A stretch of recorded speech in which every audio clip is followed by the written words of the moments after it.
Respect My Region's Hire Women podcast, where we talk to influential women in cannabis.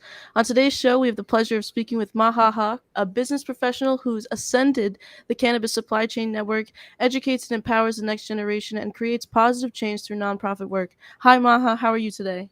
I'm doing great. How are you doing, Maddie? I'm doing really well. So, could you briefly describe a little bit about your journey in cannabis? Oh man. Well, sure. It's been quite a journey. This upcoming May will be my 10th year working in cannabis. I've had a interesting beginning, I guess, in my cannabis career. But I would like to preface it with what happened between my mom and I. She caught me smoking weed when I was 17. I was a high school dropout. I do not condone the use of underage cannabis consumption, by the way, but I was caught as a teenager. Too. Yeah. And, at the time I was the black sheep, I was the bad kid, and my mom couldn't ground me. So instead, she demanded me to write a report. She's a clinical researcher at City of Hope Cancer Hospital, and she is very science driven and always thought that if she told me to look something up into cannabis, like from a scientific perspective, she would maybe spark something in me, and it worked. I came back at her with a 20-page report citing medical journals, talking about how cannabis helps cancer and essentially why it should be acceptable. Um, since then, she has been very supportive. She even invited me out to speak with some physicians and patients about medicinal cannabis use, Wow. and that was a crazy experience, especially as a teenager. My first public speaking engagement was like literally teaching cancer patients how to roll joints and explaining to physicians that this is normal and it's okay. So as soon as I turned 18, I got a job at my local shop. I was in the Pasadena area, in the Los Angeles area. So yeah, I got my first job at 18, and it was at a dispensary. That's dope. And have you always lived in the California area? So no, I've moved around quite a bit. I was half raised in Houston, Texas, and half raised in LA, Pasadena area.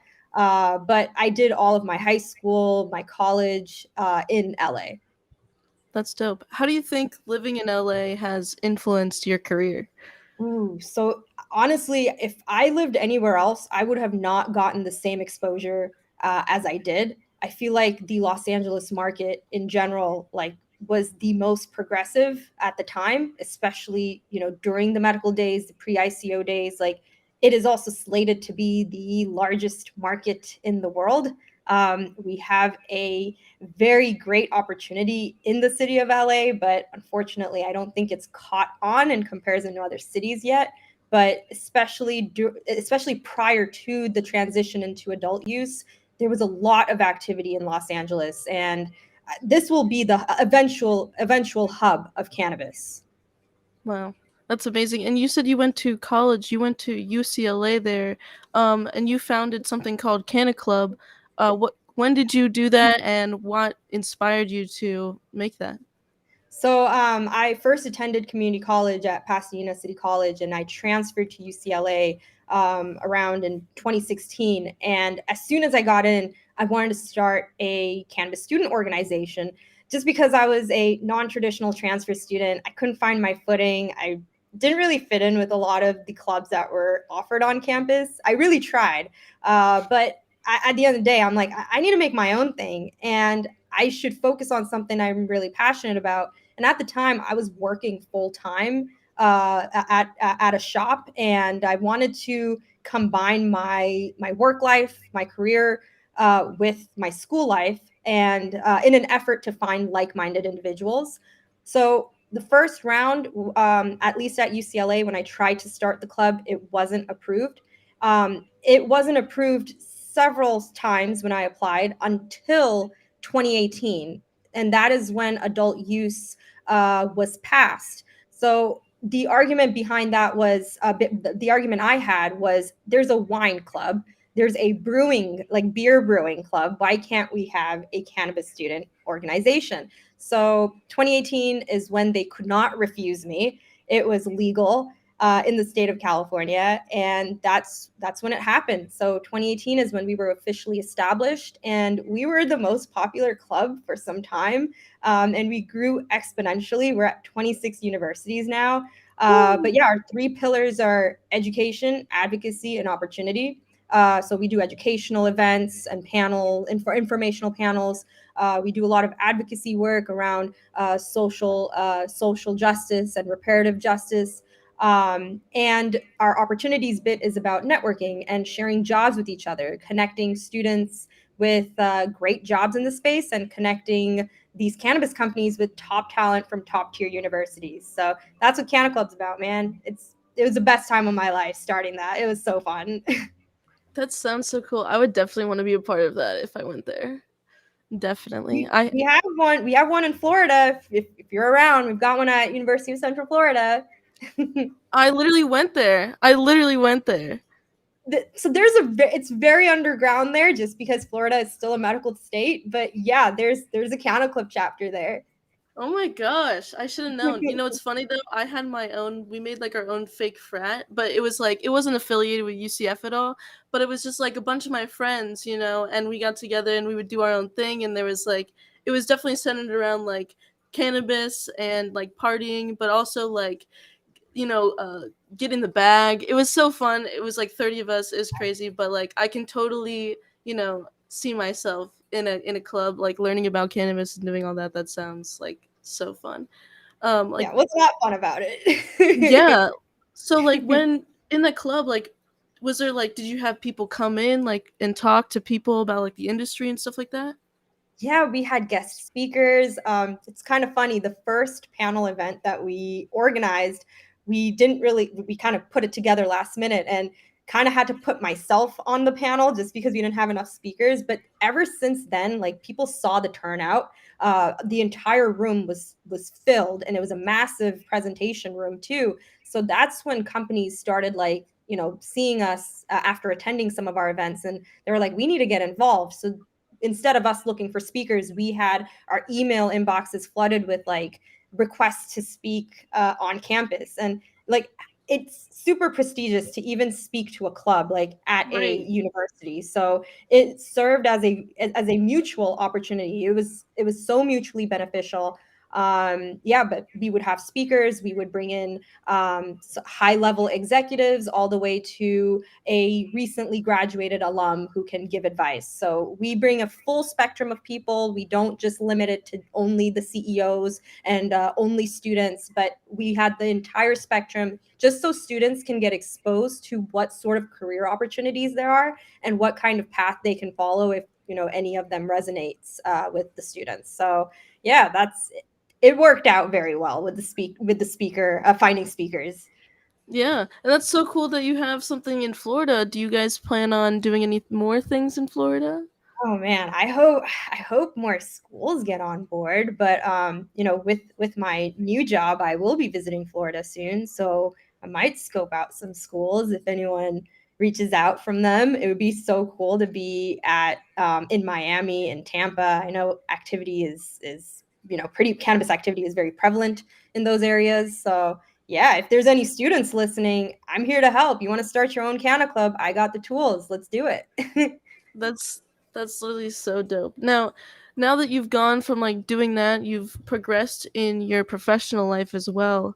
You just started your role at Green Thumb Industries as a director of retail strategy. Can you tell me more about your tenure with GTI and what this new position is going to entail? Yeah.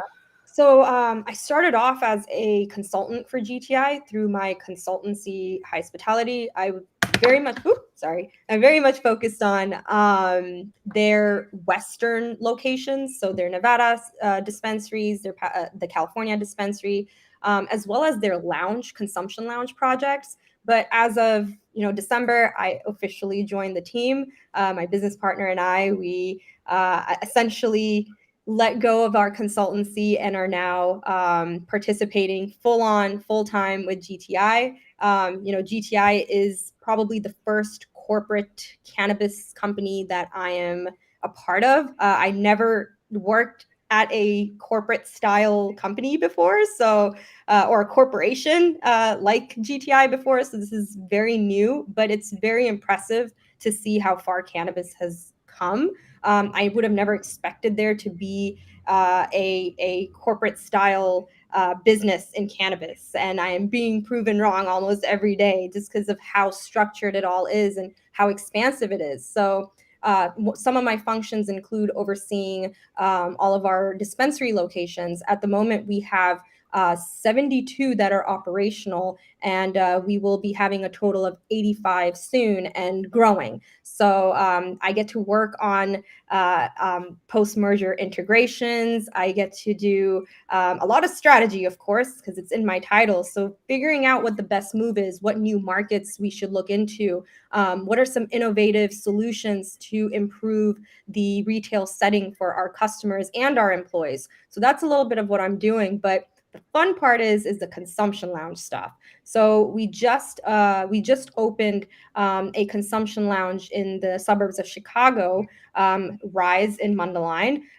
It is one of a kind. It is a smoke easy, is what we like to call it. We have all types of devices that you can try with whatever product you purchase. So if you want to take some dabs, we got Puffco's, Dr. Dabbers. You want to take some bong rips, we've got some Moda Glass and Sessions, and we also have a student glass. So we have all these devices you can try, and we're hoping to open more consumption lounges. Cookies on the Strip in Las Vegas is in the works. That is also one of our locations, so that's going to be pretty fun. And yeah, those are the two most prevalent lounge projects we've got going on. But consumption lounge is very interesting. It's basically a club you can smoke at, so I'm very excited about it. Yeah, I love that. And was there inspiration in getting into this market? Or did you just, it was like a good business idea? Because I love speakeasies. I love, just a bar setting with cannabis involved just is an amazing idea. So, how did you get into doing this? So I guess during the pandemic, or rather, I guess in the beginning of the pandemic, I was laid off, as was everyone else. So I decided to try out as an independent consultant. I was a consultant before through a consulting firm based in Denver, but I wanted to try it independently. And that's when I paired up with my business partner, Sarah Stewart. So our background with lounges is pretty interesting. So she was actually one of the GMs at the Lowell Cannabis Cafe, now known as OG Cannabis Cafe in West Hollywood. And I worked on the business license applications in the city of West Hollywood for consumption lounges. So I had a lot of back end experience, and she had the hands on operational experience. We essentially merged our two worlds. She comes from the hospitality side, I'm from the cannabis side, and that's where Hospitality was born and formed.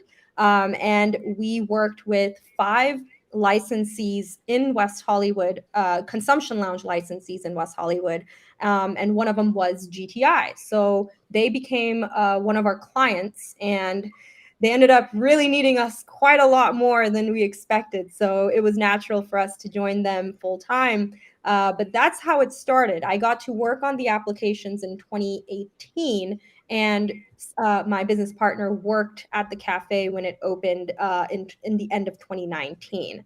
So it was also before, right, kind of before the pandemic. So she was also laid off for similar reasons as I was. So it ended up being a great opportunity. We learned a lot. We got to work not only in California and West Hollywood, but we even got to meet with some city officials in Michigan who were exploring the opportunity for having licensed consumption lounges there.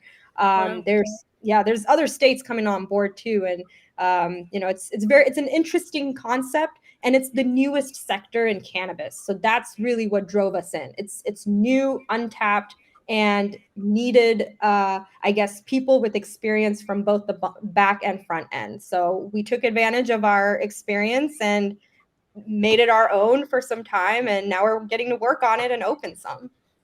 That's really cool. And, like, do you have any other big plans with hospitality this year? So, hospitality, now that we are with GTI full time, we are going to reserve hospitality for like staffing services and cannabis events. We will be helping out lounges within certain limits that doesn't conflict with our roles at GTI. But yeah, we will continue on a smaller level, on a smaller scale, but it is still going to be a resource for all things lounge. So there are a couple lounges that have been asking us for any, recommendations in terms of like staffing. So if there's anyone looking for a job in lounges, we've got some that are looking to hire right now. I love that. Giving opportunity to the community too is like another thing that you really care about. Like nonprofit work, you're into that as well. How did you get started in some of the companies you've been working with? So I currently sit on the board of LA Normal. So it's the Los Angeles chapter of Normal. It's actually one of the oldest chapters of Normal. So Normal is a advocacy group that started in the 70s. The Los Angeles chapter started in 1973. So it's, Normal is very focused on, for the people, by the people. It was a patient advocacy group and reformations of cannabis laws and regulations. But it's still true to this day. Like it's still an advocate for the consumer as opposed to the business, the cannabis business. This is more patient education, consumer education is what I focus on a lot.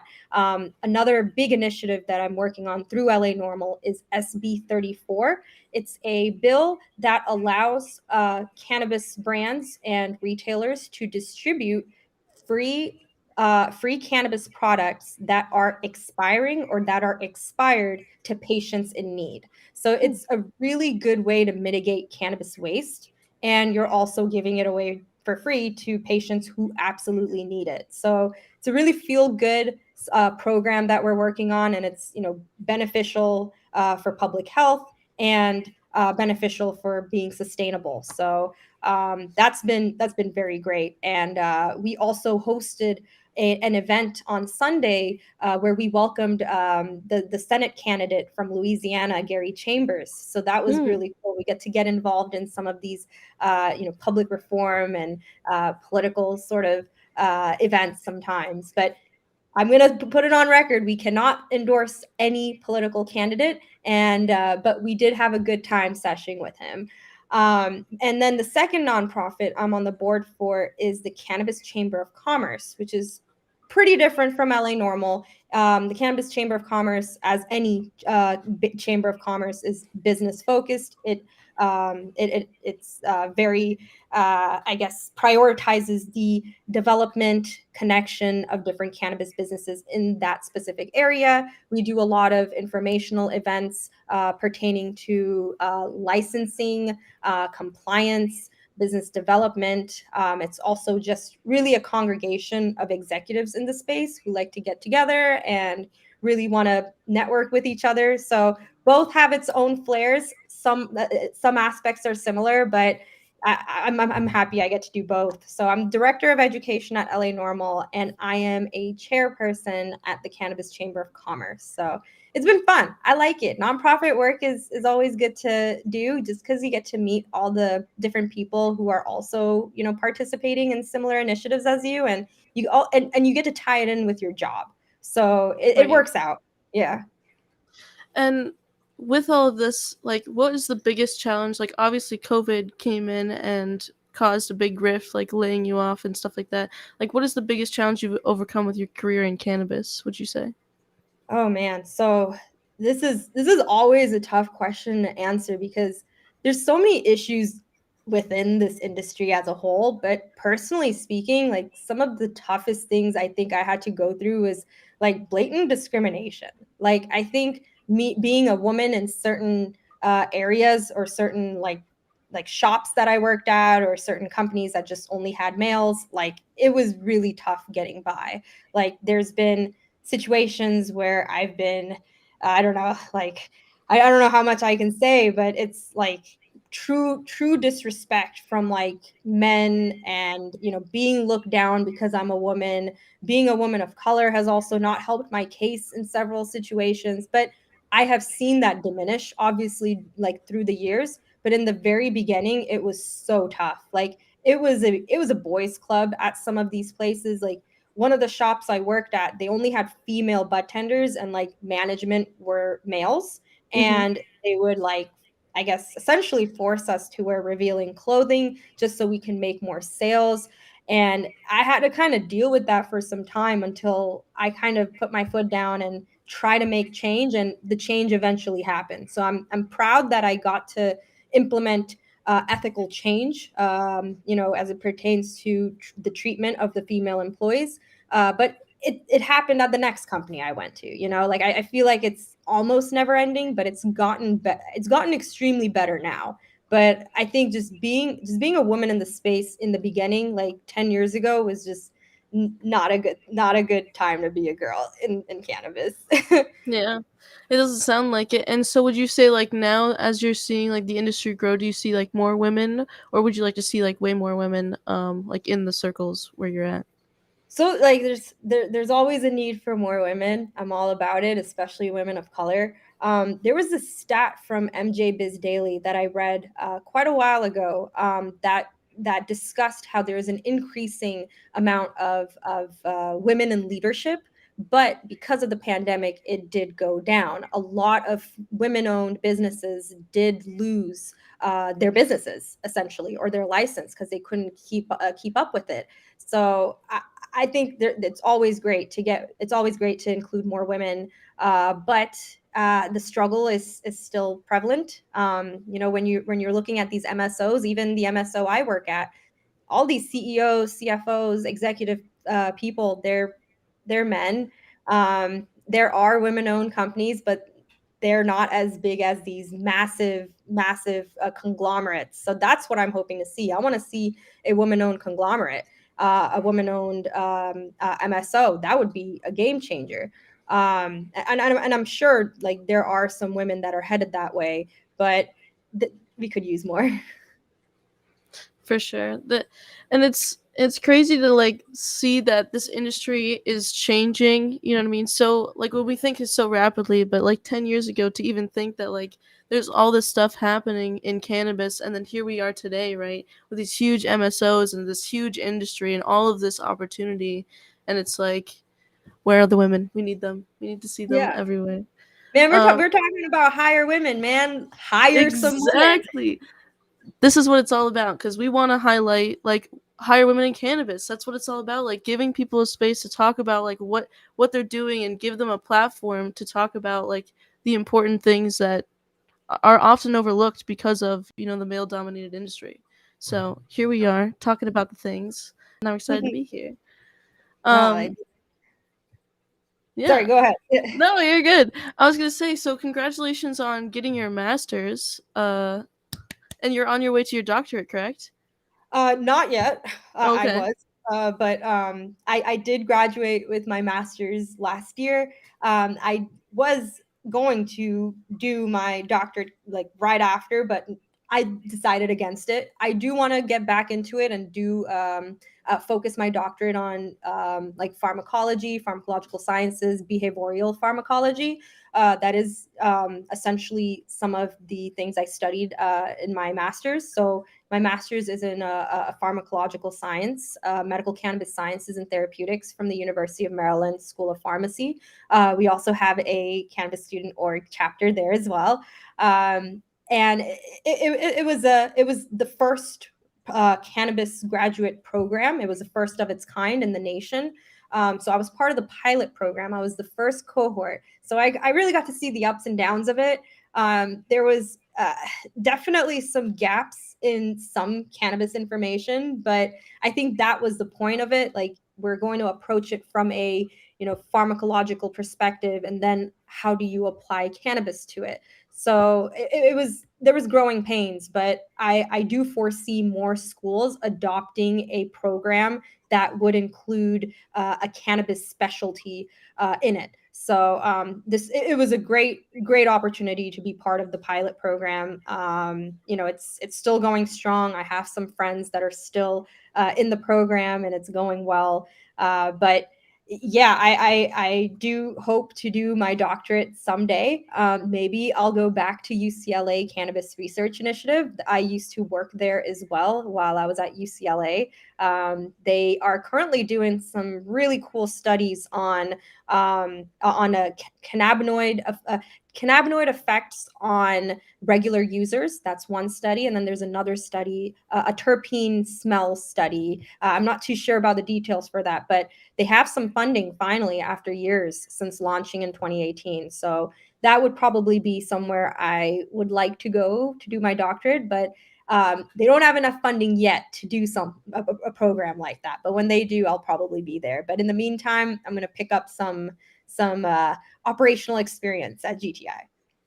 For sure. And when you say like keeping people educated on cannabis, can you give me like examples of like what would be in like subject matter teaching cannabis?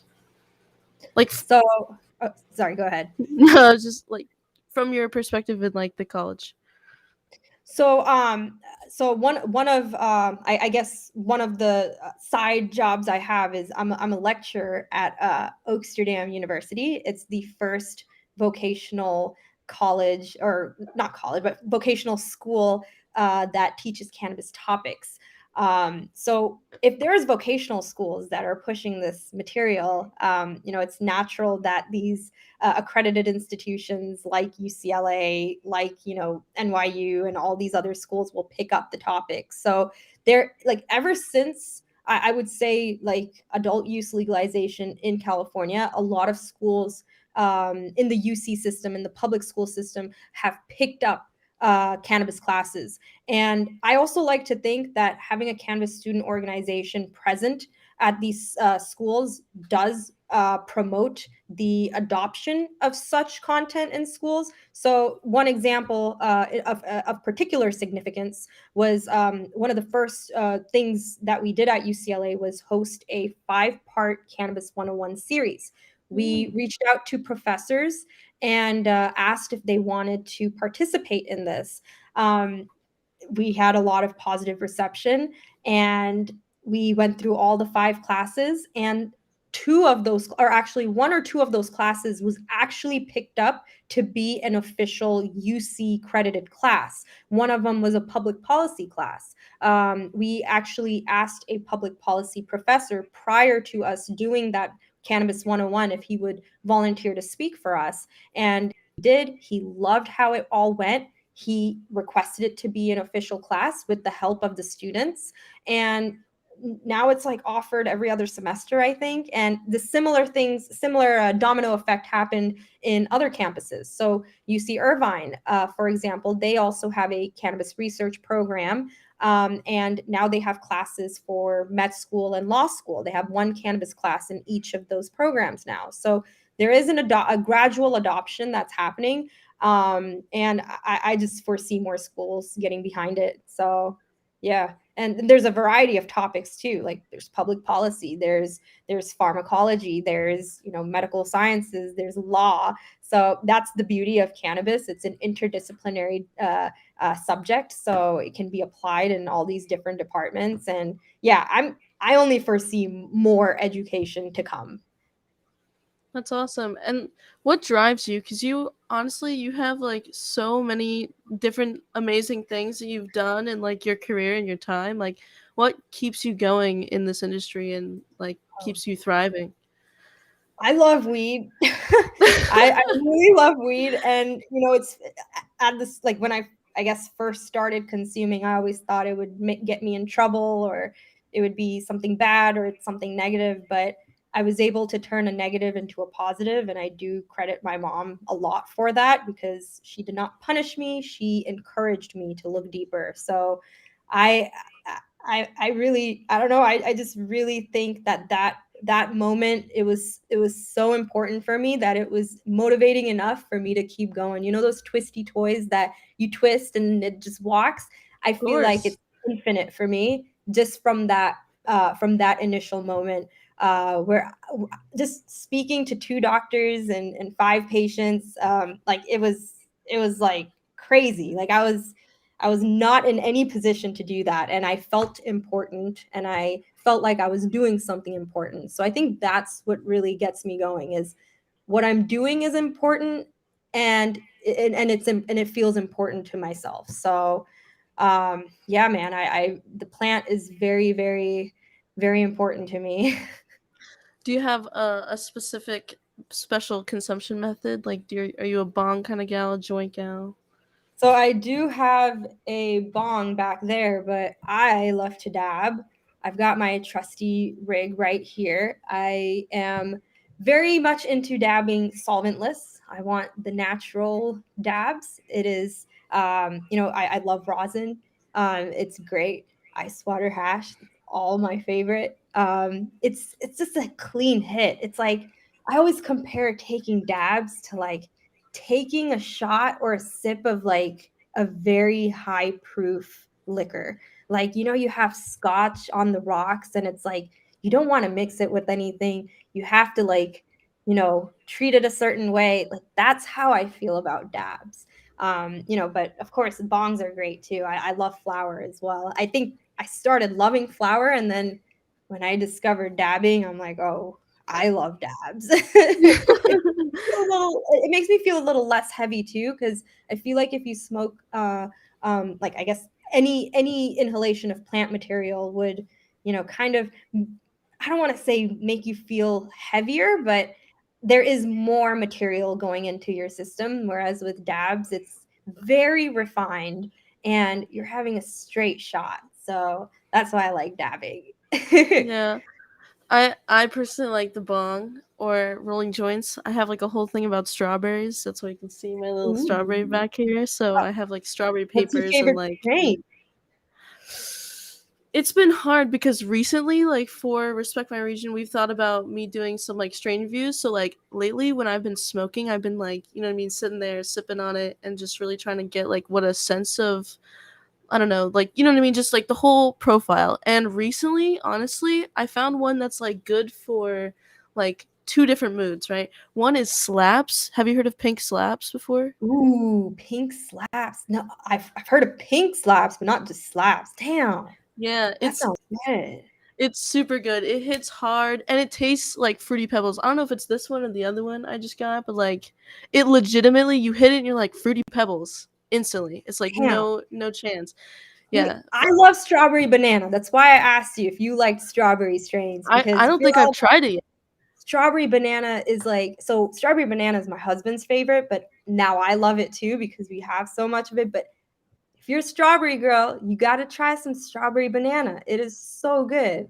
Oh Well, man, well, when you're in Florida, we're gonna have to break out the strawberry joints and see I'll see if bring I it. can see you. I'll Facts. bring it. I'll bring it, I'll bring the man. papers then.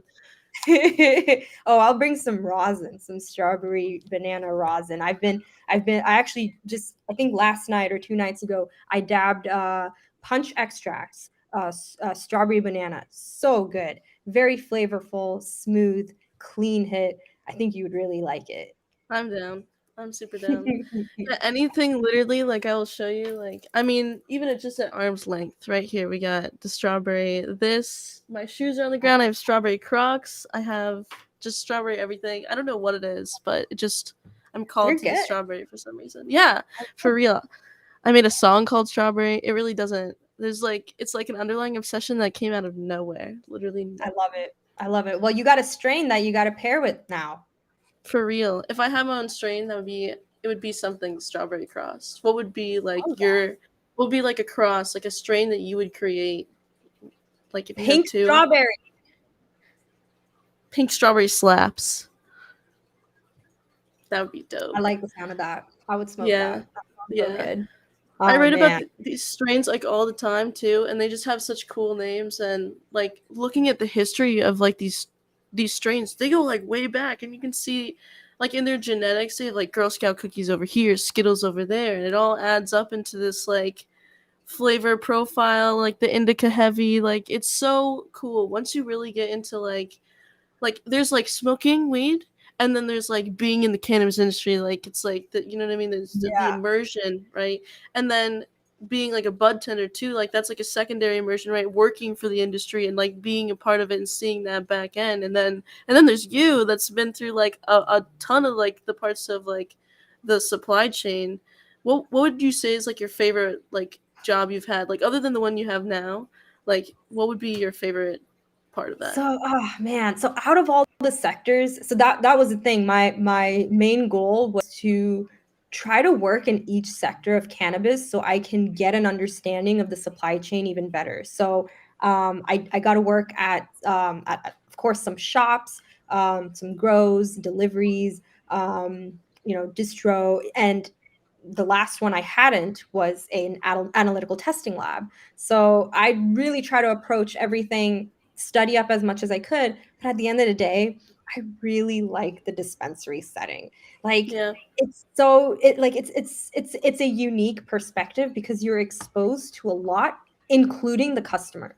So every part of the supply chain except for retail doesn't deal with the customer as directly as retail or as dispensary. So I really felt like I would benefit the most, or benefit from being in the retail setting primarily, so I could like I can like I get to work with the distributors. If I have a delivery arm, I get to work with delivery. If I'm working with certain brands that want to meet me, I get to understand their operations, maybe tour their spot or spend a day with them. So I think with retail I was able to get, or with dispensary I was able to get a larger perspective on everyone else's operations, as opposed to being just with a processor or manufacturer. I'm just kind of stuck with that lab, and barely have any insight on what is going on the other end, on the retail side with other products. Like I know I would, like if I was part of a brand, or when I was part of a brand, I would know what's going on with that brand in particular and all the data behind that.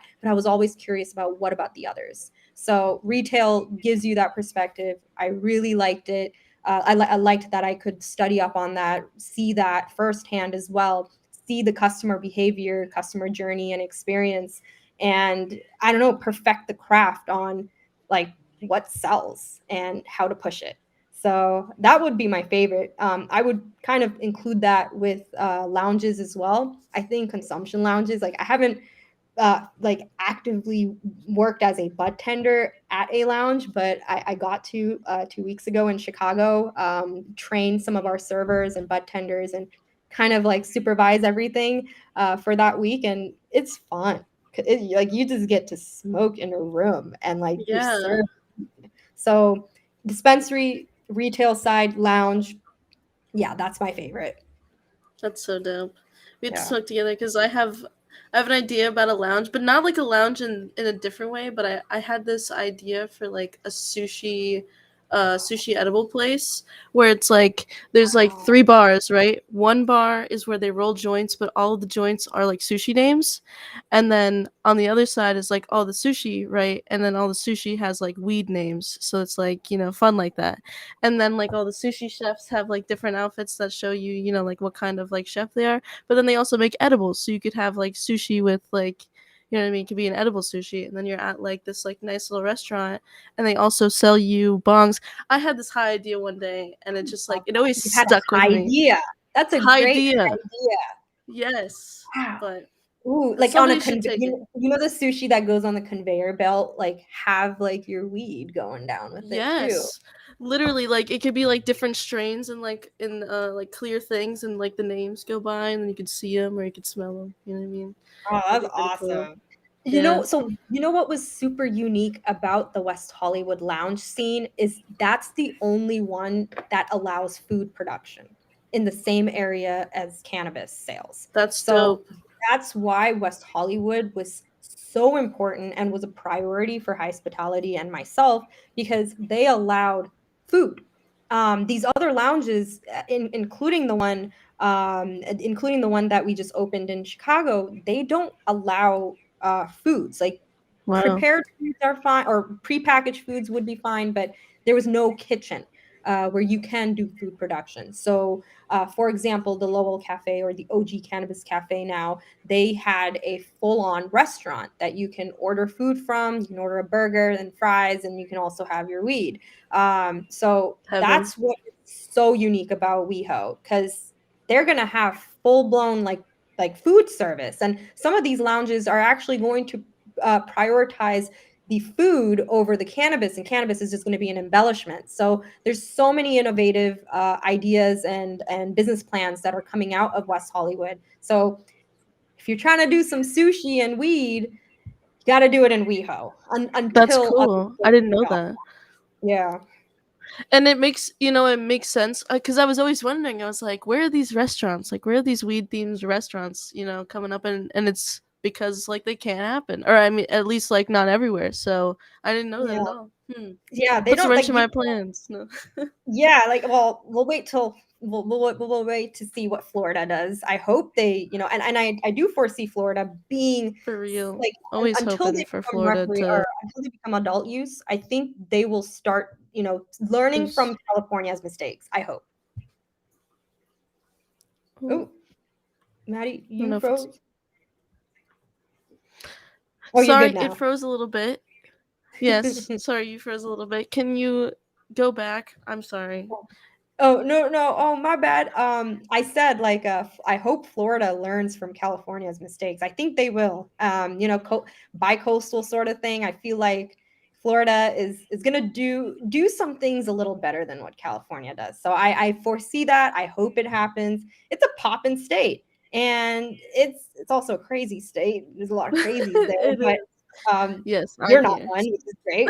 But it's like close to the Caribbeans. It's close to, like all these different countries that like could come to, Miami, Tampa, whatever it may be, and enjoy that same experience they cannot otherwise get in their country. So I see a lot of potential for Florida, and I'm really looking forward to going there at the end of the month. So part of my role at GTI, I'm going to be scoping out some spots. I'm going to check on some of the shops we already have out there. I'm really excited for it. I'm all about warm states Yeah. with water. Yeah, I think That's Florida is, if you look at Florida and you look at California, like there's like a lot of cultural, similarities, I'd say. Like, I'd say the culture of like growing up in Florida, like there's like a lot of people that smoke, and like the culture is like you could even look up my hometown and you'll see that like one of the one things to do there is smoke like a particular type of weed. It's just like Florida, even though it's not completely 100% legalized yet, it's the culture is still here just like it, anywhere else.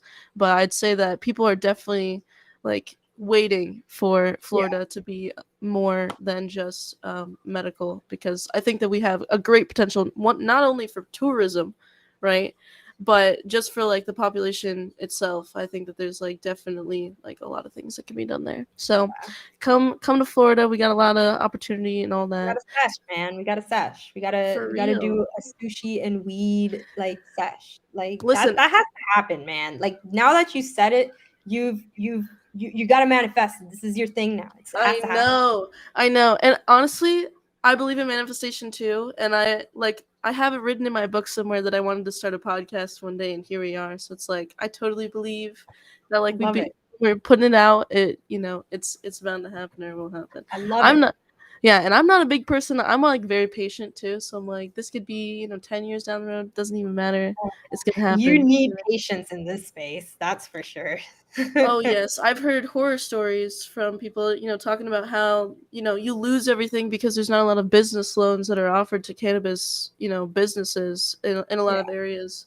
And it's just like the gate, like it's so crazy that the barrier to entry is really that like high. It really yeah, is like you have to have the money, you have to have the drive, you have to know what you're doing before you even lay ground. Like even to just be approved, like you have to have a whole business set up before you even like get approved to have the business, like to have all these things. So I'm very much hoping that things get looser and things become more understood, that like it's a legitimate business, medicine or not, you know what I mean. It's a legitimate business run by legitimate people that are just trying to share a plant with the world, yeah, the way that stoners and people that love and enjoy weed alike all know. So yeah.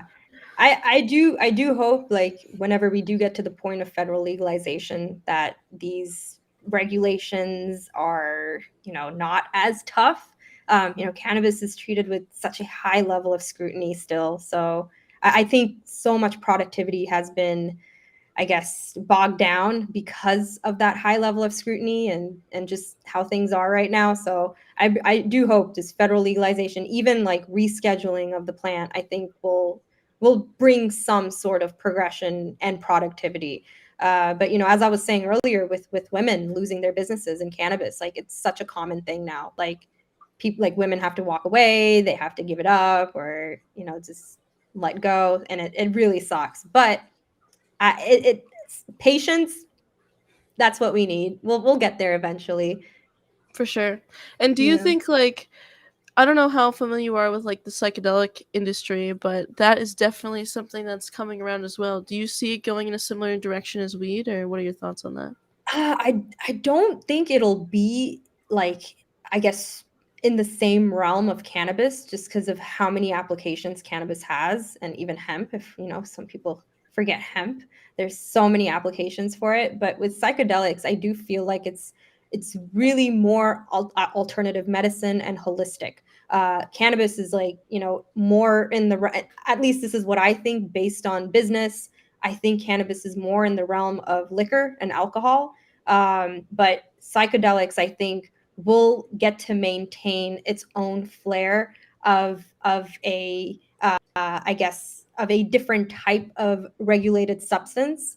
It will be treated as a more just wellness. So with cannabis, I could see it on a grocery store shelf where the liquor and the fridge areas are, but with psychedelics, I could see them being more in the wellness areas where they have the vitamins and stuff. So I'm thinking of like, I don't know if you guys have a Sprouts grocery store in Florida, We do. or even Kroger. Like you Love have Korea. your you don't have to, or Ralph's, I don't know. But like, Yeah. so these grocery stores, like I could see cannabis next to alcohol, but I could see psychedelics next to like vitamins and the probiotic shots and stuff like that. So that's how I would, I guess, compare the two. They are comparable in the sense of them both being highly regulated substances, or the need to be a highly regulated substance. But in terms of business progression, I see psychedelics having its own space in wellness, holistic medicine, alternative medicine, and cannabis would be more like a libation, if that makes sense. Yes. Yeah, so Yes. it could be sodas. For sure. And with like in a comparison to like alcohol as well, there was like, with ads through the 80s, and I mean still now, there was like a lot of, what how do I say it? Itemization of women. What is it? Yeah, Like appealing, objectifying. Yeah, yes, thank you. sex appeal. Objectifying of women. Do you see like weed advertisement going that way, or where do you see like marketing from that perspective coming in? I think it's not as bad, like, but I think it used to be. So in 2018, Ignite, Dan Bilzerian's brand, like, That's what I was thinking damn, of. like they had like some crazy billboards, some massive ones, like all throughout LA, and I'm pretty sure they had some in other states too. That was like super objectifying, but I feel like that was his point, and he justified it because he was trying to bring that shock value to his marketing and advertising efforts. But that's who he is as a brand. But I Right. am seeing less objectification of women, that's for sure. I'm seeing way more inclusive advertising, which is wonderful. I'm seeing more people of color being included in, not just the advertisement itself, but in the decision making processes as well. So I think, yeah, I think we're like doing pretty well in terms of like not objectifying women as much as we were before. So I see improvement, and that's always a good sign. Any sign of improvement is good. For sure. With the lounges, what is like the vibe of the lounge? Is it like would it be more I don't even know, like EDM? Like what would be like the music that would play in like the lounge? So the Smoke Easy in Chicago, of course, it's in the Midwest. So some music might not fit in that suburbia area, but we have a couple of playlists actually. That's some a few of the things I'm helping out with like include That's like dope. let's build this playlist out. My business partner has been leading that, so we're just like on Spotify making playlists. But we have one that is like I guess speakeasy style or smokeasy style. So we have some like lo-fi house jazz, and then we have a second playlist that is reggae, of course, generic, but it fits the vibe. Can't go wrong with reggae. And then we have a third playlist, which is all songs that talk about weed. So there's so many like rap songs. There's a lot of these ska band songs, and yeah, there and even some punk songs that just have like some reference to weed. So we have a weed in the song playlist sort of situation. So those are three that are working with. But if I personally had to choose a genre, I love music. I'm into all of it. I think one of my biggest dreams, and I share this with my husband, and ironically, the CEO of GTI also has the same goal and vision, is to have a concert hall, to have a venue Mm. with an amazing sound system, and you can consume weed there too. So that's a big goal. I'm like my husband and I, we love music. We've got some speakers set up there and some turntables. In particular, we like listening to a lot of rap and hip hop, but also Same. some dub and UK style dubstep is what he likes to spin on the turntables. So some really like deep bass, I guess bass music. And we have a subwoofer, so and you feel the bass and you're high. I think it's so perfect. So like the end goal, I think like literally my passion is to have my own venue with an amazing sound system, have great music, have musicians, DJs come through, feel the bass, feel high. Like that's my vibe. Yeah, that's dope. And I feel like you're building something similar with these What's lounges for 420? Sorry. ah Oh, 420. You're in the in West. California. Oh yeah. Yeah, For in the me West it's Coast. at 720. So Hey man, 710 just passed. Got to take a dab. for real. Well, I ain't got nothing next to me. All my stuff is like out of I'll arm's bring reach. I'll Thanks. bring some. Facts. Yeah, it'll be fun. Florida's a good time. Like we have, I don't know, our COVID guidelines aren't as strict here, so there's like a lot of things that you can do. Like we have a whole Anything down. goes.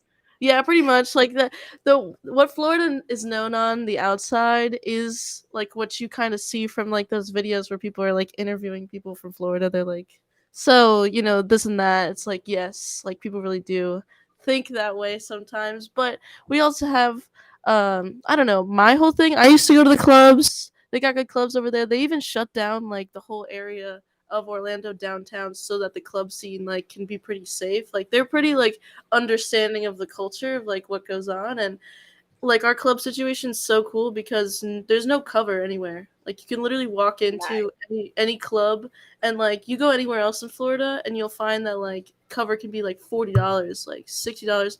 But Oh like yeah, no, California or LA is pretentious. Oh my yeah, gosh. Yeah.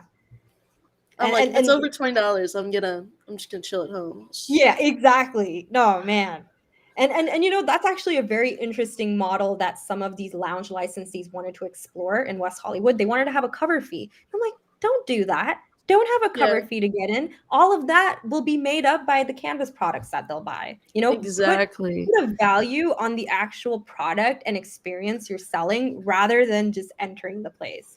Because So I think that, nobody's bringing alcohol to the bar, right? Like yeah, you're gonna go to the consumption lounge and and I've actually been to, like, you're just bringing this back for me. I've been to like a CBD consumption lounge that was absolutely sick. It was in St. Pete, very cool. no, Like it had like a bar. And also the Florida culture here, we have kava and we have CBD. I mean, that's like a big thing, and that would be like our version of consumption lounges here, that I would say. But I mean, like it's just kind of like we're waiting for weed, you know what I mean? Like kava is yeah. just like one of those things. Like I remember kava, you could drink kava at like 18, so that was like right before the bar, you know what I mean? You'd be into like kava, basically, is like the culture, I'd say. But Yeah. yeah, we're just waiting. We're waiting for You those gotta consumption do some lounges. weed. Yeah, Hell for yeah, real. man. I'm excited though. That'll be a great spot. Sounds like it's Florida sounds ready. California needs a little bit of work, but Yeah. yeah, that's really cool. How did you get involved with UCF specifically? Oh, there was some kid who reached out, and actually, I think the way I got connected with this student was because there's an organization called C Lab in Okay. Florida, and I know one individual from there. He does live in South Beach, I think. Todd Rosales. He's Okay. actually part of the new brand Heisman, owned by Ricky Williams, the former NFL player. So I actually connected with this individual who's from Florida, and I think the student just kind of heard through the grapevine about Cannaclub and wanted to form his own. So pretty exciting stuff, actually. I think his dad may also be someone who works in the cannabis space in LA too. So I guess just cannabis community stuff, man. Like word spreads, and nowadays a lot of people's parents or brothers and sisters are now working in weed, so it's all Yeah, like interconnected. for real. And like I would say the stigma is like slowly dying. I'm not saying it's completely gone, Yeah, but like we are definitely seeing a big change in like how much work has gone into like disintegrating the stigma of cannabis. You know what I mean? Like it's I've seen the change. I've seen, you know what I mean, parents being cool with it and understanding it, like, you know, its similarity to alcohol and stuff like that. So I think that all the progress that everybody's been striving for has like been working, and we yeah, just need to continue to like make it as nonchalant as it is. You know what I mean? Like it's a medicine to some. Like it really does help people like with so many things, whether that be pain or just like being happier. You know what I mean? And so for it to be stigmatized, it's almost like you on the outside of the party, you couldn't even get in. You know what I mean? Like yeah. it's like Counterproductive, man. It's safer than yeah, alcohol. Like it's safer than so many substances that people are resorting to because they can't, or there's a stigma around weed. So yeah, I don't know. It's my substance of choice, obviously, and it's a safe substance of choice. yeah, for sure. Well, I really appreciate you coming on and talking to us today. Thank you so much for your time. Is there anything that you want to shout out before we end the podcast today? Oh man. Well, if anyone wants to keep up with some of the work and projects I'm doing, I sometimes post updates on my Instagram. So I am Hi Maha on Instagram, High Maha. Other than that, RMR, Respect My Region, y'all have been killing it. Y'all have been around for some time too. You guys have a lot of cred and great reputation. Maddie, For you are sure. absolutely awesome. I am looking forward to smoking some strawberry banana with you. If you're a Hell yeah. strawberry girl, man, we gotta get you in the strawberry world. Like Hell that's what we yes. gotta do. Please. You Please probably invite got a me in. great strawberry world going on, but we gotta go deeper. Take it up So a notch. we will. Oh man, this has been great. You guys are awesome. I no RMR, y'all are just super awesome. But yeah, keep up with what Maha's doing on my IG. Like, hi Maha, that's me. For real. Well, thank you so much. You've been an amazing guest. It's been wonderful talking to you. I'm so excited to see you in person. For sure. We are definitely 100% meeting up. Strawberry World incoming. So Hell thank you yeah. so much. All right, Thank guys. you, That's our Maddie. podcast. Bye.